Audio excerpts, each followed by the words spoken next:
Bonjour tout le monde, c'est le temps de Anakin parce que je viens de finir mon projet de refaire un système électrique complet pour un Huge 30 qui appartient à un de mes amis ici à la marina de Valleyfield.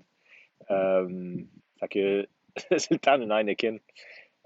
Tout a bien fonctionné, le projet. Je vais vous en parler peut-être un peu plus tard, mais je fais cette vidéo-là parce que je veux répondre à la question d'un autre de mes amis qui me demande la chose suivante.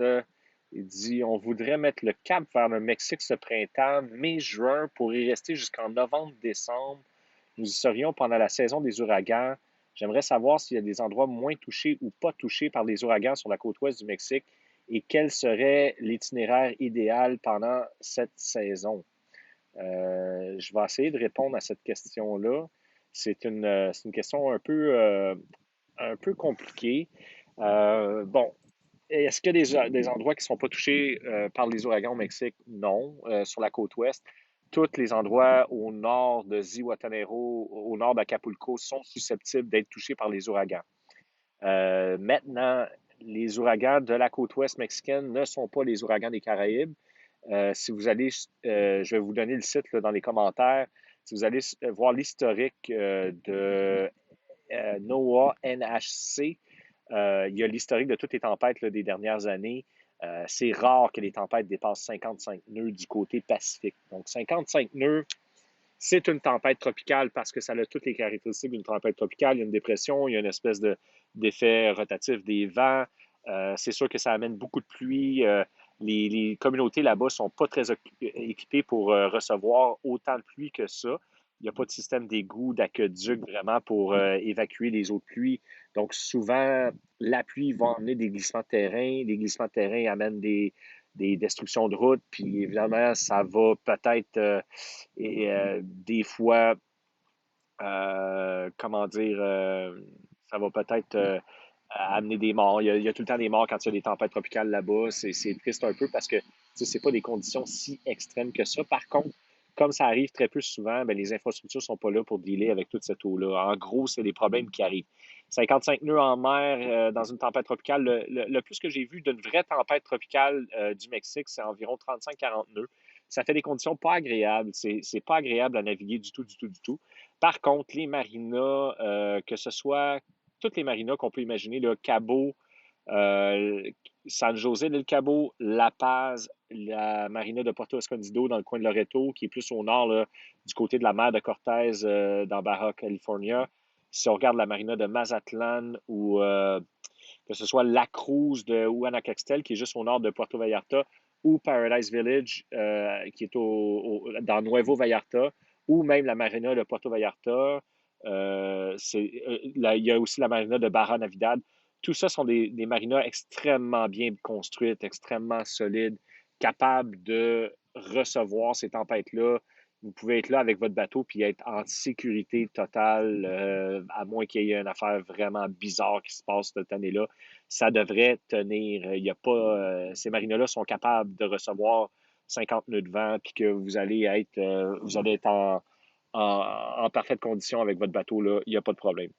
Euh, c'est pas la saison idéale pour être dans ces coins-là. Ben, là, j'entretiens cette discussion-là parce que la personne qui me pose la question, c'est une personne très expérimentée avec un bateau très solide. Donc, ça ne me dérange pas de parler de ça dans ces conditions-là. Si c'était un équipage, un bateau moins solide, un équipage un peu plus débutant, ben à ce moment-là, j'aurais plus de réticence à dire que c'est faisable. Maintenant, avec un équipage très expérimenté comme celui, comme Marcus, la personne qui pose la question, et un bateau qui est très solide, qui a passé par la Patagonie, qui a fait plusieurs traversées, c'est faisable d'être là. Par contre, il fait très chaud. Il fait très chaud pendant ces périodes-là. Donc, est-ce que c'est propice pour voir l'endroit? Est-ce que c'est propice pour naviguer l'endroit? Tant qu'il n'y a pas de tempête, bon, il fait chaud, tu te mets à l'eau, tu vas te baigner. Mais il faut savoir, l'eau devient presque la même température que l'air. L'eau vient à 28-30 degrés. Donc, c'est à peine si ça refroidit. Moi, j'ai déjà été dans ce coin-là au mois d'août. Puis je peux vous dire que c'est ça. C'est très calme. L'eau est belle. Les conditions sont très calmes. Donc, on se déplace souvent à moteur parce qu'il n'y a presque pas de vent dans les conditions d'été là-bas. C'est pas. De tous les côtés que je peux retourner ça dans ma tête, c'est juste pas idéal d'être là pendant ce temps-là. Puis c'est une belle zone de navigation quand on le fait dans la saison. Là, la question, il me dit, il veut décoller de là en novembre-décembre. Bon, ben, c'est le temps où ça devient beau. La belle saison de croisière là-bas, c'est décembre, janvier, février, mars, avril, mai, c'est encore extrêmement beau. Donc, c'est là le temps de voir ces endroits-là. C'est là où il y a les baleines, c'est là où il y a les requins. Fait que c'est dommage un peu de quitter la zone pendant que la saison de croisière est bas son plein au mois de décembre. Donc, tout ça est un itinéraire. Je ne sais pas exactement pourquoi Marcus veut le faire de cette façon-là. Il y a sûrement ses raisons. Euh, c'est pas idéal. Ce que je ferais alternativement, c'est de déplacer la saison un peu. Donc, il me dit vouloir, je vais juste relire son message, là. Il me dit vouloir quitter mai-juin. Il est en Colombie-Britannique à l'heure actuelle. Donc, quitter la Colombie-Britannique en mai-juin, moi, je ferais doucement de mai à juin toute la côte américaine, San Francisco, euh, les Channel Islands. Après ça, on s'en vient vers Marina del Rey. Il faut savoir, là, il y a toute la Californie à faire et c'est sûr que la Californie, ça peut être très cher, mais si on sait ce qu'on fait en Californie, il y a moyen de naviguer là pour pas trop cher. C'est faisable de fonctionner pour pas trop cher en Californie en arrêtant au Channel Island, par exemple, qui est un ancrage gratuit. Il y a aussi moyen de s'ancrer gratuitement à Catalina Island, c'est faisable. Il y a moyen de s'ancrer gratuitement à Newport Beach, à San Pedro. Il y a 3 mois gratuits dans l'ancrage à San Diego, qui est un endroit absolument idéal pour faire des réparations sur le bateau. Autant obtenir les pièces que faire des réparations sur le bateau. Ensuite, à Ensenada. Donc, moi, je traînerais dans ces eaux-là jusqu'au mois d'octobre. Puis ensuite de ça, au mois d'octobre, on se met à descendre la côte de la Californie vers la fin du mois d'octobre, en fait, avec le rallye, le Baja Haha. Il y a une raison pourquoi ils font ça dans ces périodes-là, c'est que c'est le temps de le faire. Fait que vous faites ça à ce moment-là. Et 3 mois à San Diego, il y a pire là, comme destination de croisière, surtout s'il y a le moindrement un peu de réparation à faire sur le bateau où il y a des pièces à acheter.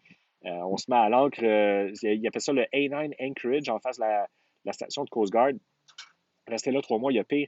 Puis si vous voulez un peu d'aide, l'idée c'est d'acheter les pièces aux États-Unis, puis vous voulez un peu d'aide pour faire vos travaux. À ce moment-là, vous pouvez aller directement à Ensenada, qui est 75 000 au sud, du côté du Mexique, à Baja Naval, qui va vous faire un job de travail. Fait que tout ça pour dire que dans cet horaire-là, de mai à juin, on quitte la Colombie-Britannique, on descend tranquillement la côte ouest américaine en mode relax, pépère, on en profite. On profite de Los Angeles, on profite de Newport Beach à très bas prix. Il y a moyen de faire ça, croyez-le ou non. Il y a moyen. Après ça, on va passer 2 mois et demi, 1 mois et demi, 2 mois, 3 mois à San Diego gratuitement à l'ancre en face de la station de Coast Guard. Il n'y a pas de problème. On achète nos pièces, on profite de San Diego. Il y a énormément de choses à voir dans ces coins-là. Puis ensuite de ça, on descend vers Ensenada pour aller faire l'entretien qu'on a besoin de faire avec le bateau. Un coup que ça c'est fait, là, je vous parle là, fin octobre, début novembre, on commence à descendre vers Cabo San Lucas. Puis là, on est complètement. Ben, il y a des tempêtes jusqu'à la mi-novembre, mais en gros, il y a très peu de tempêtes. Euh, En gros, on est sorti là, du temps problématique de tempête. Puis vous vous approchez de Cabo à ce moment-là. On profite de la mer de Cortez quand c'est le temps de la voir. En fait, j'aime mieux être à Puerto Vallarta. J'aime mieux être à Puerto Vallarta, Extapa, au mois de janvier, février, mars. Janvier, février surtout. Mars, avril, mai, c'est la saison idéale, selon moi, pour être dans la mer de Cortez.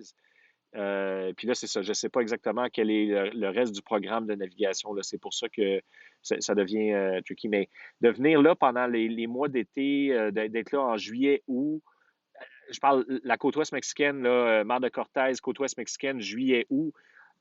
Pour moi, ça veut dire être en marina, ça veut dire être branché dans le quai puis avoir un air climatisé.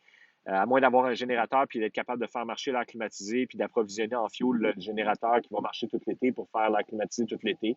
Euh, donc, pas idéal. Dangereux, absolument pas. Pour un équipage d'expérience avec un bateau en bonne condition, un bateau bien fait, c'est absolument pas dangereux parce que c'est 55 nœuds, 60 nœuds maximum dans les pires des cas, et il y a tout le temps une marina refuge qui va être sécuritaire pour ces conditions-là. Donc, c'est pas dangereux, c'est faisable certainement, mais c'est pas idéal juste à cause de la température, puis à cause aussi qu'on manque la belle saison de la mer de Cortez, qui est un endroit à voir, c'est vraiment beau. Donc, en gros, c'est l'idée un peu. Si je devais faire, pour revenir à la question initiale, si je devais faire un juillet-août, je le ferais, mais c'est ça, il faut prévoir un budget de marina. Il faut prévoir qu'il va faire extrêmement chaud, même dans les ancrages. Euh, Idéalement, ça prend un bateau avec un générateur et un air conditionné à bord. Et là, ça devient une proposition acceptable de dire on va voir la mer de Cortez dans des conditions calmes. C'est là où l'eau est la plus belle. La visibilité pour la plongée sous-marine l'été est la meilleure parce qu'il y a moins de plancton dans l'eau, parce que l'eau est plus chaude, puis c'est ça. Sauf qu'il n'y a pas, les baleines à bosse ne sont pas là. Il y a les requins sont là.